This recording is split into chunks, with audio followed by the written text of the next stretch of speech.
have to pay a lot to get a lot. At Cricket Wireless, plans now start at $30 a month, monthly taxes and fees included. And we have more 4G LTE coverage than T-Mobile or Sprint.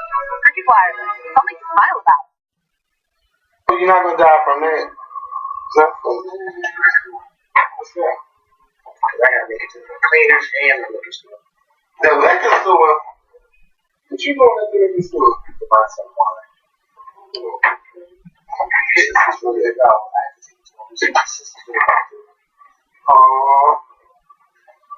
hold on, y'all. I got to make sure I zoom out a little bit. There we go. Now, y'all tried me in the comments last week. Say what? Somebody, just pull it up. You still hot? You don't want to pull yourself? Oh, there you go. Yeah, somebody was like, just get to 18 minutes. I was like, hold up. I guess because they didn't, like, I didn't know a lot of people talk about Beyonce and Carlos Santana, but don't come on our channel being rude. This is something you don't want to hear, or something you don't want to see. You already seen the title. How many times I tell you that you read the title? You can just skip it. If you're on your phone, you can skip it. Or just watch the whole video. It's for the Scorpion Show. It's Kevin and Mikkel. We're back with a new video. I know I'm supposed to do the raffles. I don't have time to do it yet, but I will do the raffles for these Scorpion Show pins that were given to us by YouTube. And I want to give a shout out to Kendra, who works at YouTube and who is a part of the YouTube Black Committee. I don't know if it's a committee, but when I talk to her, it's she's in charge of the YouTube Black. The YBC, the YouTube Black Committee, and they sent a letter from the CEO of YouTube, just thanking all of the Black YouTubers for all that we do and contribute to YouTube. And I was like, I don't know what these gifts are. I was like, I wonder what it is. And when I opened it up, it had all of these pins in here with our face, and I just fell out. I wish I had recorded that moment when I opened the box, because I was really shocked and I just loved it. So I want to say thank you to YouTube for giving us these pens to give away. And I just wanted to, everybody love them. Everybody love them. I'm going to make sure that you guys get some, and then I'm going to try to order some more, so that way everybody can have a pen, because these pens are hot. Everybody wants a pen. I want to make sure that y'all get some. What else has been going on? I had a good weekend until about Sunday. You know how sometimes we let our parents just, I guess sometimes they're not feeling good, you just let them lay there, and then you realize, like, no, bitch, you got to, no. So this is, I get on the phone with my sister, and I start telling her, I ain't doing this. I was telling my sister, what was going on. And so, we realized that, it's time that my mom had to go to the hospital. My mom was at that point where she just was like, she don't want to go to the hospital. And, we had to talk to her and just like, can you please cooperate with us and go to the hospital? It's just because they might feel fine to themselves. Something ain't right. And I knew something wasn't right. But I figured, because I knew my mom, sometimes when she have a cold, she like to lay down and just sleep, and we make sure she all right. But I was like, no, this is going on too long. So my mom, right now, she's in the hospital, and the doctors are trying to figure out, what's going on. I'm getting mad talking about it. But she's in the hospital. I would just say, please pray for me and my family, my mom. Just pray for us until we can find out, what's going on. And I thank you for yesterday, because I needed that talk to Tony. Yes, I needed that talk just to say how I was feeling and venting, and for somebody to understand. It's good when somebody from the outside knows what's going on in the inside, because they can just tell you, because this person, blah, blah, blah, blah, blah. I'm like, yes, you understand And I needed that laugh. I needed, because it's tough, I'm sorry, but I didn't know we didn't talk yesterday. Yes, we did. We talked for a good 30 minutes. Remember, there's been a lot going on. There's been a lot going on these past few days. I thought I talked to you the day before yesterday on Sunday. I texted you Sunday. You texted Sunday. Yeah. And we talked yesterday. We did talk yesterday. Wow. Yeah. So I needed It's funny because, okay, so you called me to vent. Eddie called me to vent yesterday too. Which Eddie? My Eddie, yeah. He called me to vent. Everybody just calls Mikhail when they want to vent. Yeah. I tell you, I'm a good person to listen to. To talk to me on the vent. Because I'm one of those people that I'm going to listen to you, I'm going to hear you out, and then if you're wrong, I'm going to what? Tell you. Yeah. But it's just, it's tough. And, now it's just like, we got to figure out what bill is this, where is that bill, who gets what. Well, y'all going to figure it out. You know why y'all going to figure it out? Because there's a lot of y'all. Yeah, but it's tough. Yeah, y'all going to figure it out. It's tough right now because it's like just all at once. Yeah, it's all at once. But y'all, and first of all, you good with stuff, so you'll be able to find the stuff. You just, I just don't want y'all to be in here going strangling each other. Because I feel like this is how I feel. At this point, you know who's responsible and who ain't. So at this point, if it has to be just you and one other person, or you and you alone, then you do what you got to do and make it right. So first of all, if y'all were able to actually rebuild your fucking house, literally, you can find some bills that get paid. Yeah, it's tough because I'm seeing the same fucking. I'm like, okay, I'm betting a little bit. I'm just saying this same bill. Okay, the electric bill. Okay, I see the water bill. Where is the gas bill? I don't see the gas bill, but I see like she has a book where she writes each bill and how much she paid out. That's that old school stuff because I don't know connected to that. But I'm like, well, where is the bill? I can't find the fucking bill. So I'm trying to find that, or I'm sure they're not going to give me no information if I just call. If I don't have no account, so I got to find that. So it's whatever you do, I'm here to talk, but don't call me to help you find it. I'm going to find it. So I know you had a tough little weekend yourself. I did. We had a terrible loss this weekend in my church family. My pastor lost his mother on Friday night. She was 88 years old, and she was sick with Alzheimer's for like the past 7 years, 7 to 8 years, and these last few months, her health was really declining. So but when it happens, you just. But the thing about it, I've been with my pastor and his family, every day since, Saturday, but I found out Saturday morning because they called me late Friday night when it happened, but I was asleep because I'm like, oh man. But I've been with them ever since then, and so I feel like I was with them, then I was dealing with you, and then I was dealing with Eddie, and then I got to deal with my dad. Oh my God, my dad. I know he is pissed at me, but he'll be fine because I'll know from either today or tomorrow, but I'll let him know because I know he's mad at me. But I just been dealing with everybody, and I haven't had time to deal with myself yet. But I feel like after this weekend, I'll be able to deal with myself. But it doesn't feel like I'm really too concerned about myself right now because everything, I feel like I need to worry about, make sure everybody else is all right. But in any event, and it's just sad because him and his family, they were really close, and that was their mom, so they were there all the time. His sister, every Sunday after church, he would preach, go home, cook, and then go up to the nursing home to see his mom with his sister and his wife, or whoever the case may be. It's just, and Miss Lucy, she had been a member of our church for 77 years. 77 years. A whole lifetime. Right there. She came 2 years, she joined our church 2 years after my grandma and her sisters joined. In 1937, she joined in 1939. For 77 years, Miss Lucy was a proud, active member of St. Joseph Baptist Church, raised all her 3 children. Her husband got married. Mr. Fleming, he was the chairman of the deacon board. She was a deaconess. Then she was elevated to the mother's board. Her mother was on the mother's board. It just, our church, we were talking about this in the past few days, how our church all these years, it was interesting because these past few days, you were seeing a lot of people from we call old St. Joseph, the members, people who used to go to our church years ago when I was a child, how they all, coming back.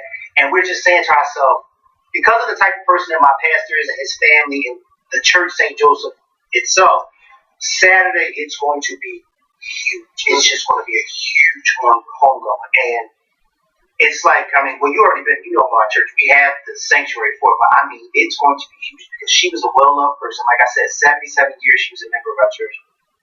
So she watched a lot of people grow up. She was able to groom a lot of people. She impacted a lot of people's lives. But it's good to know that she's no longer suffering because she was suffering from Alzheimer's for, like I said, the past 8 years. And interesting enough, her mother, Miss Winnie, I remember Miss Winnie as a child, she suffered from Alzheimer's too. And they took care of her. And Miss Lucy used to always say, she just hopes and prays that she doesn't get it. And then she ended up getting it. So, but yeah, just keep my pastor and his family in prayer. Just, keep them in prayer and just continue to lift them up. My pastor's a very, very, very strong man. Because a lot of people didn't think on Sunday he would get up to preach, and he did. He preached and he preached. And he mentioned his mom's passing one time throughout the whole service. And then after that, church went on as if it was just a regular Sunday. And the interesting thing about that is that one of our members asked my pastor how was it that he was able to get up there and preach, knowing that his mother had just passed 2 days earlier. And he said when his grandmother died in 1999, he was our pastor at the time as well. And he said he didn't want to preach because his grandmother had just died. And his mother told him, you have an obligation and responsibility to go to church and preach. You not preaching is not going to bring her back. And he said he heard his mom's voice in his head when she died 2 days ago that he had an obligation to preach the word. Her not preaching that whole sermon. When I tell you he preached the word and didn't, but we know because he was his mother's youngest and he was a mama's boy. We know that Saturday is going to somebody who's preaching Saturday. He is. Really? Yes, he is. He ain't gonna let nobody do his mother's funeral. He did his mother's funeral and he's doing his mother's funeral and he did his father's funeral. Yeah. He's gonna do it. And it's like, it's only right. It's only right that if somebody's going to do and you a preacher, he's doing his mother's funeral. So that's why I said we know he's going to deliver and it's going to be emotional and it's going to be something good to say. That's what I love most about the church. Good singing, preaching. I love the singing, yes. But anyway, so that was my weekend. I've had a very long, eventful weekend. It's still, this week is just, so continue to pray for everybody. Pray for Kevin and his mom. Pray for my pastor and his family. Pray for me, give me the strength to be able to be there for everybody that's calling on me. And I just thank God that I'm able to be there for them. Listen, last night I was so tired. I closed my eyes, turned off my light, my TV, and then I said, oh my God, I got to call Eddie back. Because he had called me earlier today. I said, Eddie, I can't talk right now because my pastor's out. But I promise you, I get home, I'll call him. And I forgot, and then I realized, and I got out of my sleep and called him. And listened for a whole hour and tell me about something that happened 3 weeks ago. And I just felt so bad for my friend. But you have to live, you have to learn. And you gotta stop making the same mistakes over and over and over again. So all I can do this time was just listen. I ain't give no advice. What? Nope, I just listen. Because do you feel like a broken record by saying the same stuff? I do. That's why I didn't give no advice. I just listened to what they had to say, and you know what I said to him? You know what you have to do. You know what you got to do. I'm not saying anything else, because every time you go through this, you call Mikhail.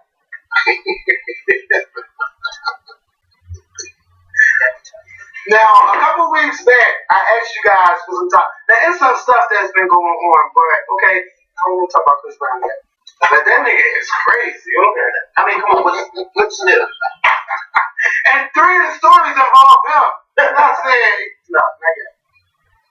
So I asked you guys like a what would you do segment. Now this might be a little long, but I'm going to try to get through it, okay? And I haven't read it yet, but I'm going to get through it.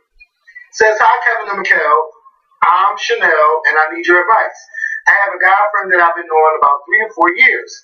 A year ago he hit a rough patch in his life and me being the friend that I am, I was there for him. I made sure to uplift him, support him emotionally, and defend him many times against people who turned their back on him. Sometimes I put my stuff aside to help him out.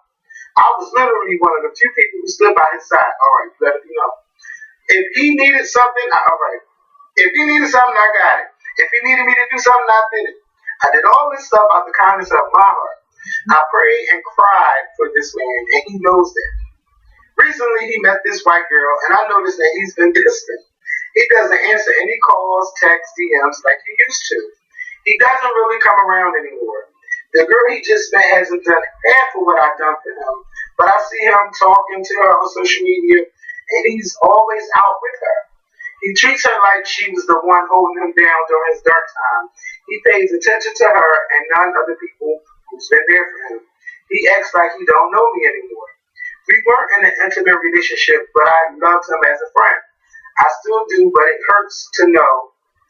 It hurts too much knowing he's not even trying to reach out. How do I move on?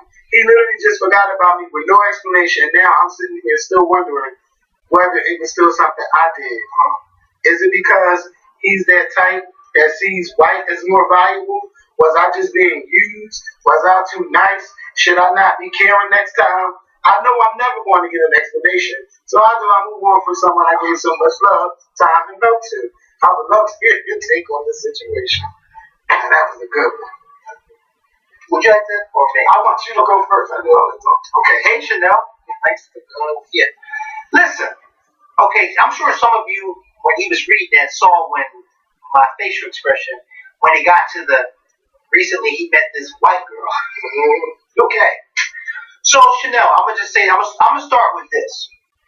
I've been in your shoes where I've helped people, helped some of my friends, and Kevin knows this, where I've helped some of my friends mentally, financially, spiritually, and then when they got out of their dark patch, they just kind of like, oh, okay, hey, Miguel, and kept it moving. I've been there. So I know how it feels to, but you know what I didn't do? I didn't stop loving that friend. I didn't stop caring about that friend. I didn't even stop being friends with that friend. I let them continue to do them. And what I did was, I continued to do me, and I kept moving on. But what I didn't do was turn my back on them. I didn't do that. Whenever they called or came around and said, I was there for them. I didn't turn my back on them because a true friend would not do that, okay? And I didn't do the things for my friends just for the accolades and just to say, oh my God, you were there for me when I didn't have help. No. Because as a friend, I should be there for you when you don't have anything or when you don't have anybody. That's what friends are for. Okay? You gotta get what I'm saying? You know what I mean? Just like when Kevin had that house fire and I would, never mind. But that's what friends are for. You are there for your friends. But Chanel, let me just say this. When you were reading it, I kind of felt like you Really like that guy. You really liked your friend.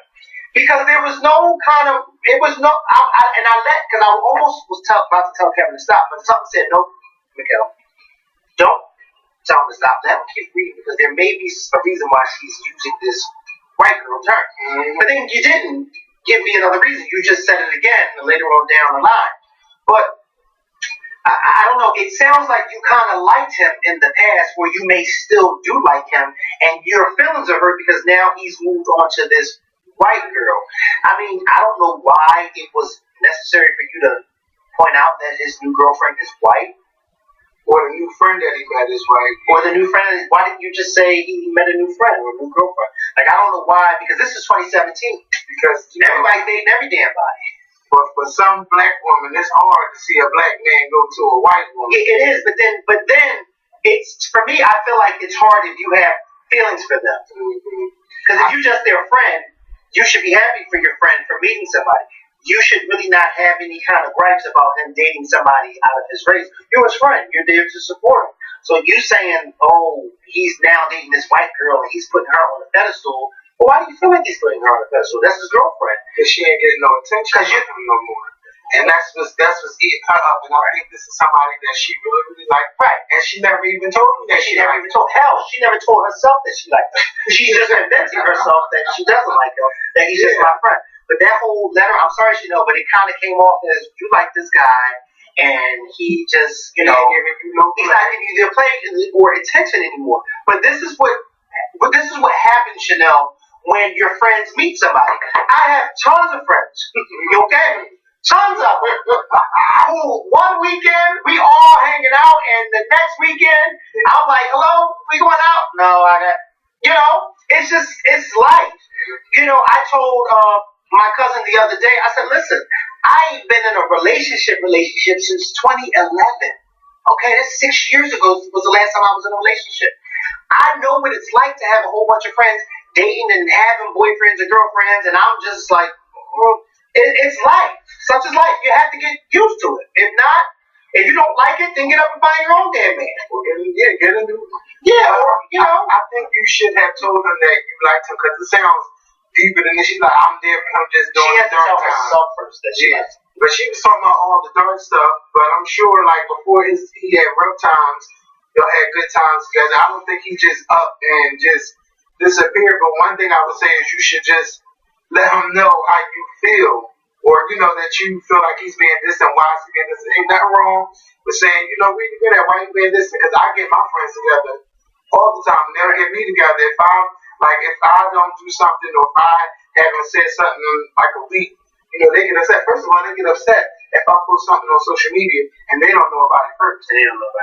But I'm like, I put it on here because this way everybody will say, well, I didn't see it because you didn't say it. I'm like, oh my God. Like, exactly. I just think that, you kind of have feelings for him and you have not told him or yourself yet that you have feelings for him. But I just think that the whole, he has a white girlfriend, I think that was kind of unnecessary. Like, we didn't even maybe she don't like that girl because it's a white girl, but you could still be friends after this. It's not like he just threw you away. Just be friends. Just tell him you ain't like how he did. Because he ain't returned. Like, I don't know Chanel, but I don't think her being white has anything to do with it. Like, I felt like her mentioning that the girl was white. That's a low self-esteem on your part, right? Because it wasn't necessary in the letter. That's why I said I wanted Kevin to finish reading it before I understood why it was that you said what you said about her being white. But then you never said why you said it, so it just didn't make sense to me. Yes. So hopefully you kind of talk to yourself first, and then be like, okay, Chanel, is it that I really like this guy? And now I'm upset? I don't have those issues because I just go home, come here, and raise hell here, and then go back home. I know it was one more. So I said, why haven't you heard your mom talk? Well, you don't have to answer that one. Yeah, you already know why. And this says. Did I see something that said XXX? Oh, I did see XXX. Yeah, but that's that. What you call that? Your bank, right? No, this shit just be stuff that be coming to the. Yeah, talking about Donald Trump. It says heartbreaking. My story is true and the shocking was so gracious. Oh my God, how long is this story? It's not that long. I have split up. I split up with my partner. We share a child who is 5 years old. I encourage regular contact with the dad and the child. I have now lived to regret this. Growing up, I did not know my dad and promised myself that my child would never go through something like this. One night, my child wake up from a nightmare and screams, "Don't it hurts?" I woke my child up and tried to comfort my child when my child burst into tears. Wait, your child woke up from nightmare screaming. Wait, from my nightmares. One night, my child woke up from nightmare screaming, "Don't it hurts?" Don't do that. No, I'm trying to understand what that line means. Is it that the child was saying, doesn't it? It woke up screaming saying, "Don't it hurts?" Okay. Because you know that's not what it says. Yeah. Okay. But you got to I woke my child up and tried to comfort my child. And when my child burst into tears and told me the dad and his friend had been molesting her. As I write this, I am still in shock. I have reported it to the police. They both denied it. Also, my child will not repeat or talk about it anymore. The police now claim I should drop the case on lack of evidence. I feel like hiring someone to hurt them bad, but been to the police already, so that's out the question. Now she's not asking what to do. Well, I guess you just told the story. But if I was in that situation, first thing, you did the right thing by talking to the police. Now the second thing is to try to get your child into some therapy to discuss what happened or what's going on. Third, I guess you have to keep your child away from the parent and go to the courts and let them know that you don't want your child around them. This is what's going. This is what has been told to me by my child, and I've reported it to the police, and now I don't know where to go. But you know what's so unfortunate that I've learned about the court system, because I think I mentioned this on our show a few months ago, and I think I recorded it, but I never watched it, so I have to find it. There was this special on CNN that the young lady who used to be on The View years ago, the Asian lady, Lisa Lane. She did a report on CNN where she had did this report on young women who had been raped by men that they didn't know. The men were put in jail, but the states that they lived in, once the men were released, and if the girls had kids by these men were allowed to see these kids. I remember you talking about and then if the visitations would first start off as a monitor there, and then down the line it would be like a visitation. There's no supervision, and then down the line the child would be able to spend the night with the parent. And it got to the point where she had interviewed this one young lady who was in that similar situation, and the young lady, as she was talking to her, was just in tears. And mind you, while she's talking in tears, I'm at home in tears. How can a system be there? But it was a certain state that she lived in where they allowed, if the father who had did the rape went to jail and served his time, and then he was able to come out, and then if there was a child, be in the child's life. And I'm like, huh? You shouldn't even be able to be around a No. child because you already raped somebody. Right. I don't know her age, but wouldn't they be like, you can't be around children and all of that stuff? Well, if it's their child, I guess I gotta find out, and I gotta watch this thing. But it was so interesting because it's like the court system. It has these loopholes, and at times it works for you, and then at times it doesn't, and it'll work against you. And it's unfortunate because if this young lady went to the police, well, first of all, it's all around unfortunate because if this was the child's father and the father's friend, and then you go to the police. And then the child then becomes scared, so that the child doesn't say anything about it anymore. It becomes really, really hard for the parent to try to prove, like, no, this really happened to my child. But I would definitely go to the court system and let them know, listen, this is what this is what was told to me. I need to I have my child in therapy. I'm trying to get to the bottom of this. Hopefully we can stop visitations. Hopefully we can, or have supervised visitations, something, because I just can't imagine my child telling me that this has happened to them by their parent, and then me sending them off again with them. You know what I mean? Yeah. Like, I just can't imagine that. And the child is 5 years old too, so they know what's going on. Right, exactly. Damn. That's unfortunate. That sounds like something that I see all the time on that Steve Luco show. But they determine it by a lie detector test. Some people pass and some people don't. The ones that don't pass, he goes off on them. And then, but you can't really prosecute nobody based on a lie detector test. Right. Which sometimes I feel like sometimes, in my opinion, I feel like a lot of times lie detector tests are pointless because of the simple fact that you can't prosecute someone on that. And then I feel like also, just me personally, I feel like a lot of times a lie detector test isn't 100% accurate, in my opinion, because a lot of times the lie detector test looks for your breathing, it looks for if there's anxiety, in your voice or whatever. And I feel like if you got somebody who's great at what they do, they pass. You know what I mean? They can pass, and it's like, come on. Because I think I was watching something. I can't remember what it was, because I'm always watching something. I think I was watching something where this serial killer had took a lie detector test and passed the lie detector test, but the police knew that the person had killed somebody. And it was like weird, because I'm thinking like, see, this is why I have doubts about lie detector tests. Like, it was crazy. Like this person did the crime and admitted to a crime, but then they did a lie detector test, and it was just really, really weird. Like how the hell did they pass? Yeah, because they knew how to pass. Control your breathing. You know what I mean? Because that's what it's all about. Your heart rate. Because the lie detector test is really what's going on in here. Like if they ask you a question that they, you know, if I say, Kevin, when's the last time you got fucked in your ass and you get nervous? And you get nervous and say never, and then your heart starts, I'll tell you a long time. And it won't even move. Hey, listen. Hey. But you know, it's like, hey, well, but you understand what I'm saying, right? Yeah. So yeah. Put that explanation. He couldn't come with something better. Why do you say like, and they ask you, do you really like Beyonce? What would it do? Well, I mean, because I knew there has to be one answer only.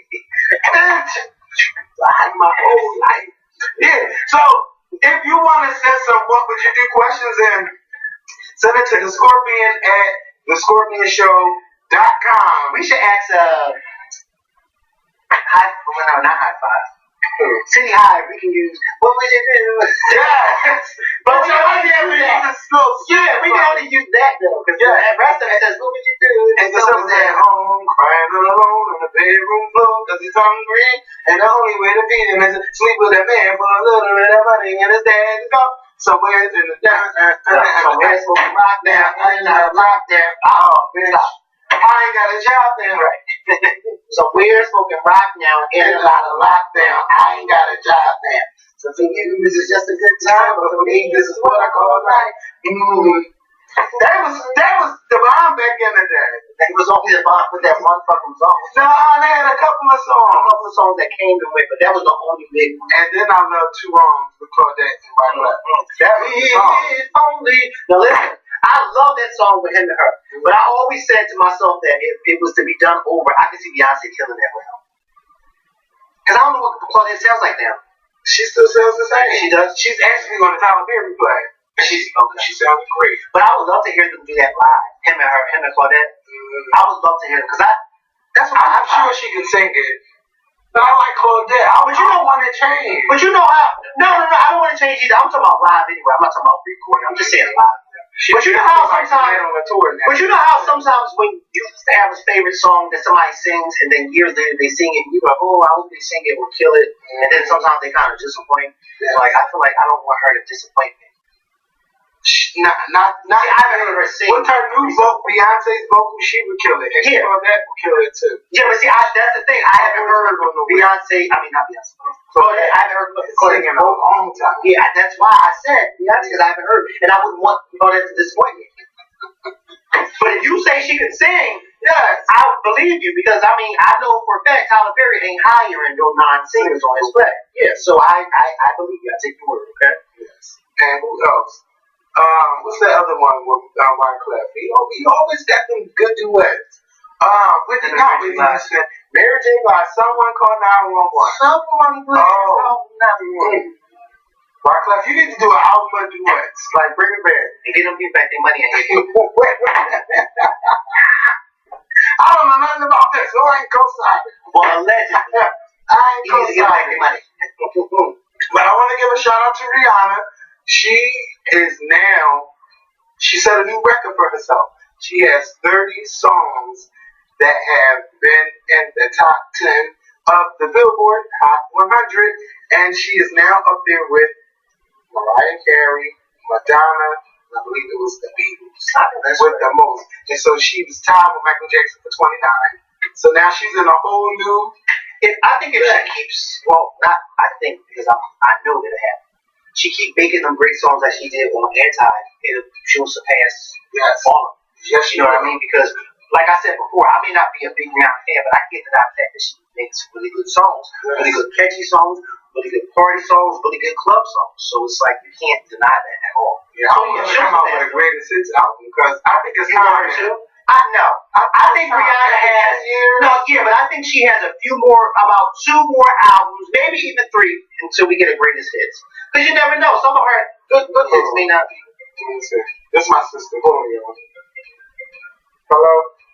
Do you put that on speaker while we hear something? What you say? What you say? Well, we back. I don't know what you you know, Shania come up the train. So yeah, I just got a little update on my mom. I'm feeling much better about it.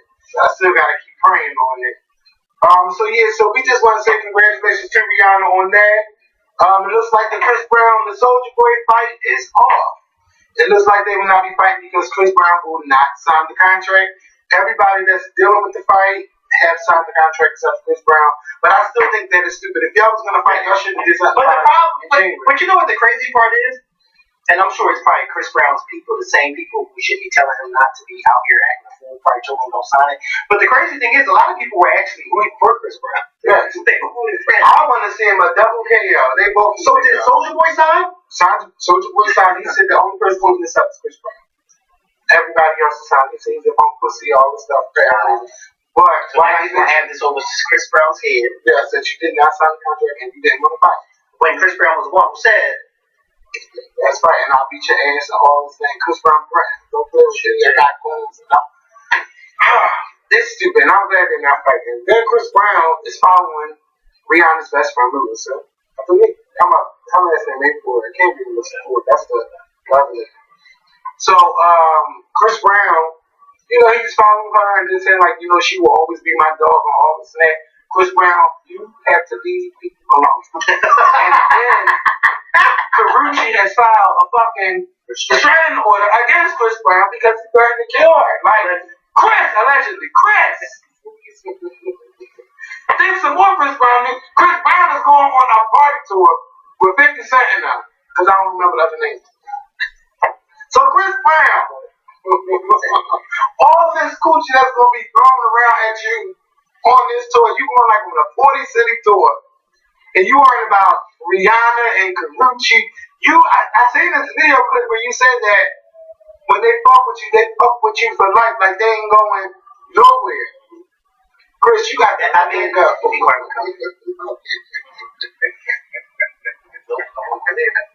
won't go there. That's what they say. Oh! Then they get mad when people follow the girls like Chris Brown. You might have did a little something, but they're not with you no more. Sure. They are over you. They are done with you. They are done. They're done with the craziness. You don't see Rihanna talk about you no more. I haven't seen your hang out because you used to hang out for a little bit, but she ain't fucking with you no more. Karrueche don't want you no more, and you still put her in songs and everything. You keeping her name out there, mind you fucking her friends and calling her a fool. She will be a fool. She go back after you ever tell her fuck your friends. Leave her alone, Chris. Leave her alone. But then again, it's girls out there that love all of that shit. But I honestly do believe that Karrueche don't want nothing to do with it. She don't. She getting her own career. She's getting her own. Yes, Chris, you brought her out there. Yes, you did. Yes, you did. Kanye brought out Amber Rose, but Amber Rose is doing her own thing. But this is what you do. Chris Brown, you and Karrueche still could have been together had you not started acting like a plum. Fool. So this is what happens when you act like a plum. Maybe Chris Brown wouldn't be so bad. I know they said that he was diagnosed bipolar. Maybe if he gets that in check, maybe it could help him. But right now, he is just too crazy. And if I was a female, I wouldn't deal with it. You already seen how you treat a woman. Huh? Deal with it. It's crazy. Because some people are crazy. Like, they think they own you. Once I love you, I'll love you to the death. No man can ever have you. If I can't have you, nobody else will. Well, I turned to tell her that ambulance that you died. Yes. That took me out. That just took me out. I said, wow. He told her, he whispered, "Did you hear me?" And then he asked her, "Did you hear me?" If you die, I'll kill you. I said, what kind of shit is that to tell somebody? If you die, I'll kill you. That's some crazy. That's some crazy shit. And I'd be like, man, please don't let me die. Please don't let me die. Ah! I don't want nobody to kill me. I don't want nobody to kill me. No. Don't let me die. Just don't let me die. And once I got better at the hospital, bitch, I'm out. See, Tina left. She got them kids and they was out. And that mother, she played leapfrog with that damn traffic. Okay? And she played leapfrog with that traffic. Okay? Yeah, 10 cents. I got in my pocket. 10 cents in the gas card in my pocket. Well, bitch, you better go right to my car. But better yet, go steal you a car. Oh! You won't be standing here with that.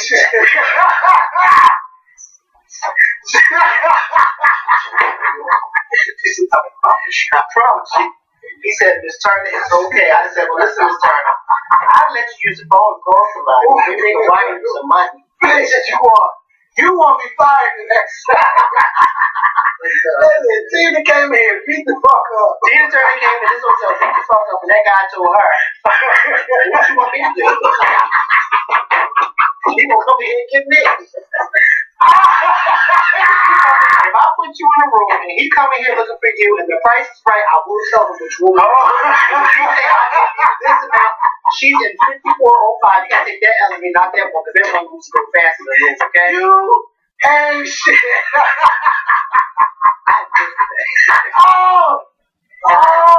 No, and the short. At the end of it. Okay, so I'm going to go with you, okay? Please don't take those elements because they move slow. If you take those ones, they might not catch you.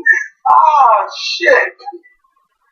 Okay, and last but not least, the Roots Picnic is June the 3rd. I've never been. And this is the 10th annual. I have to go. It's always the first Saturday in June at Penn's Landing in Philadelphia. And Pharrell is headlining, Lil Wayne is headlining, and Solange. And it's a bunch of other that's going to be there. I'm sure it's going to be plenty other acts. We need to get on that and go. But yeah, the Roots Picnic, I'm really looking forward to that. And I think they even did like one in New York for like around October. So they trying to, move around and, have a show. But it's really a good time. I've never heard anything bad about the Roots Picnic. But I want them to do that free tour that they did when Brandy and Lou James and all them was there. I want them to do something like that again. That was fun. Yes, it was. And we did not know who Kendrick Lamar was. He was right in front of our face. And that girl had screamed his name and hugged him. He was like, Kendrick. We had no idea because he wasn't big at that time. She was going off. We said, girl, why do you keep screaming for him? She said, y'all know who that is? No, who is it? She said, Kendrick Lamar. I said, well, who's that? Who? Well, what did he say? She knew exactly who he was. Yes, that was a fun day. And then like 2-3 years later, he blew up. We were like, okay. That's that guy. A lot of people didn't know who he was either, because when he was walking by, people was just like in their phones trying to figure out who. They wasn't even taking pictures of him, but she was the only one screaming, he was like, bitch, why are you screaming his name like that, girl? What's the matter with you? And then it was shaking us. We kept trying to get back to picture for me. We're not going to talk about that. No, just. Bitch, let me stop. No, I'm just playing. Do it. I was just playing. So, because people are like, what do you mean? I couldn't get it. No, I was just joking. I really was joking. So, we're going to go. I hope y'all have a good week. I'm not sure if I'll be back here on Thursday because I want to, be at the hospital with my mom and make sure she's okay. But I'm definitely going to get those pins out. I might have to do the raffle in here by myself. But I'm definitely going to do the raffle for the pins. And then when we get some more pins, we'll be able to get some more out to you guys. And, so just please keep my family in prayer. Keep Miguel's church family in prayer. See y'all soon. Peace. Adios, amigos. I know I said it wrong, but Adios, amigos. Yeah. I mean, it sounded cute saying it, right? You're not wrong. Let's speak Spanish. Oh, I'm sorry. Adios, amigos. I'm sorry. There you go.